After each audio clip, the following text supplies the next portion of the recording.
नमस्कार। मैं मृगनंदन Yadav Asian band news के लिए अभी मैं आपके सामने एक पॉलिटिकल मुद्दा लेके आया हूं जो वर्तमान समय में सारे राजनीतिक दलों को परेशान किए हुए है। खासकर ये मुद्दा है भारतीय जनता पार्टी और अन्य विपक्षी दलों के लिए।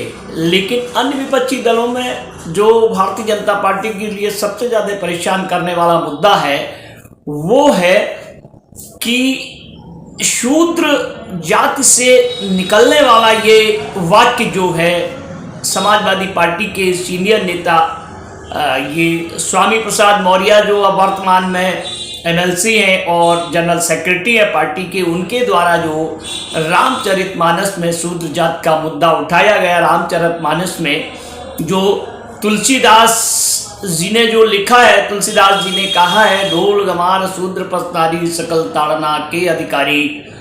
उस पर उन्होंने मुद्दा उठाकर ये कोशिश की है कि आगे इसका क्या राजनीतिक रिपरकशन होंगे, इनका राजनीतिक क्या इसके परिणाम होंगे। बेसिकली ये मुद्दा तो जो है वो बिहार के एक शिक्षा मंत्री चंद्रदेव राय ने उठाया था, वहां से होता हुआ वो उत्तर प्रदेश की राजनीति में आ गया है। उत्तर प्रदेश की राजनीति में आने वाला ये मुद्दा अब किस तरीके से काम करेगा ये तो आने वाला समय ही बताएगा। लेकिन फिलहाल जो केंद्र की सत्तारूढ़ भारतीय जनता पार्टी और उत्तर प्रदेश की सत्तारूढ़ भारतीय जनता पार्टी, जिसको सो कॉल्ड राजनीतिक दल जो है वो डबल इंजन की सरकार कहते हैं, इस शूद्र मुद्दे का कोई उनके पास काट नहीं दिखाई दे रहा है। राजनीतिक विश्लेषक तो यहां तक कहते आ रहे हैं कि इस समय भारतीय जनता पार्टी के पास ये शूद्र शब्द और गोस्वामी तुलसीदास जी ने जिस तरीके से मतलब SC ST OBC और महिलाओं का अपमान किया है, इसका इनके पास कोई काट नहीं दिख रहा है कि वो कैसे करें। अभी दिखाई दे रहा है सब जगह, क्योंकि संघ प्रमुख RSS चीफ ने जिस तरीके से ये बयान दिया, डैमेज कंट्रोल करने के लिए बयान दिया अभी पिछले हफ्ते कि जाति भगवान ने नहीं बनाई, जाति तो पंडितों ने बनाई। जबकि गौरतलब है कि ये RSS चीफ जो है वो खुद एक ब्राह्मण है, लेकिन जनता में ये मैसेज चला गया कि RSS chief Bharatiya Janata party के डैमेज कंट्रोल के लिए ये अपना एक सिगुफा छोड़ रहे हैं। इस सिगुफा में ये कोशिश हो रही है करने की कि उनकी तरफ से ये मैसेज चला जाए कि संघ भी भारतीय जनता पार्टी या ब्राह्मणों के खिलाफ है, तो उससे क्या जाए, उससे ये मैसेज जाएगा SC ST OBC के अंदर कि नहीं, संघ खिलाफ है, भारतीय जनता पार्टी भले उनके है, मतलब उनके समर्थन में है, लेकिन संघ खिलाफ है, इसलिए SC ST OBC के जो वोट हैं वो उनको मिल जाएंगे।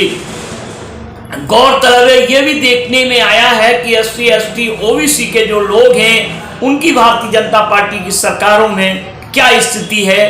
देखने में अभी आया उत्तर प्रदेश के अंदर ग्लोबल समिट चल रही थी। ग्लोबल समिट में जो उनके एक मंत्री हैं संजय निषाद, उनको बैठने की जगह तक नहीं मिल पाई है, वो ट्वीट पर दिखाई दिया। और वहीं गौरतलब है पिछली बार एक जगह उनके पूर्व जो उप मुख्यमंत्री हैं ये केशव मौर्य को भी सीट नहीं मिली थी, तो खुद उनको स्टूल लाके उस पर बैठना पड़ा। तो ये मैसेज जा रहा है कि SC ST OBC के लोगों को भले वो मंत्री हैं, लेकिन उनके सामने कोई हैसियत नहीं होती है। ये मुद्दा जो है, जो विपक्ष है, वो गांव-गांव में ले जा रहा है।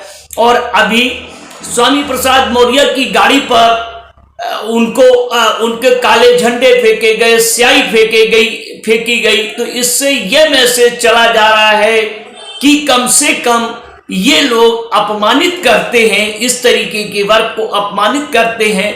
तो कहीं ऐसा नहीं दिखाई देता है कि इस आने वाले लोकसभा चुनाव की ये परिणति है, कहीं ये परिणति जो है वो मुद्दों में न बदल जाए।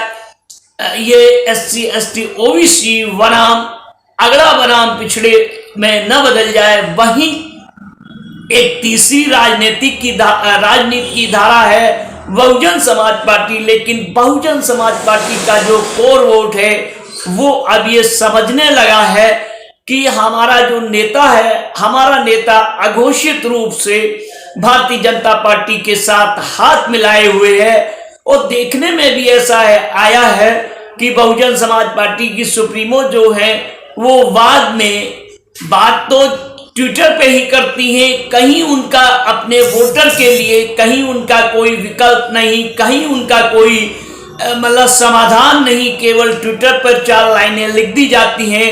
उससे बहुजन समाज का भला नहीं होने जा रहा है।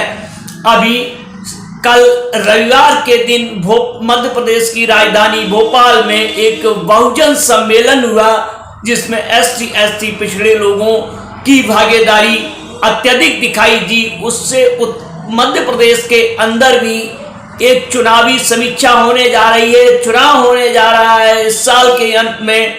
वो चुनाव में जिस तरीके से एक चंद्रशेखर रावण ने जिस तरीके से अपनी एंट्री दिखाई, वो एक राजनीति के नए प्लेयर हैं, लेकिन जिस तरीके से उनकी स्वीकार्यता बढ़ती जा रही है इसका कारण है कि बहुजन समाज पार्टी का जिस तरीके से पराभव होता जा रहा है, तो कहीं ना कहीं उनके वोट को कंसोलिडेट करने के लिए, डाइवर्जन लाने के लिए एक चंद्रशेखर रावण जो है वो अपना एक विकल्प के रूप में तैयार हो रहे हैं और विपक्ष उनको विकल्प के रूप में तैयार कर जिस तरीके से मध्य प्रदेश की राजधानी भोपाल में जिस तरीके से एक SC ST दलित OBC पिछड़े लोगों का एक संगम दिखाई दिया, उससे वहां भारतीय जनता पार्टी के लिए खतरे की घंटी है।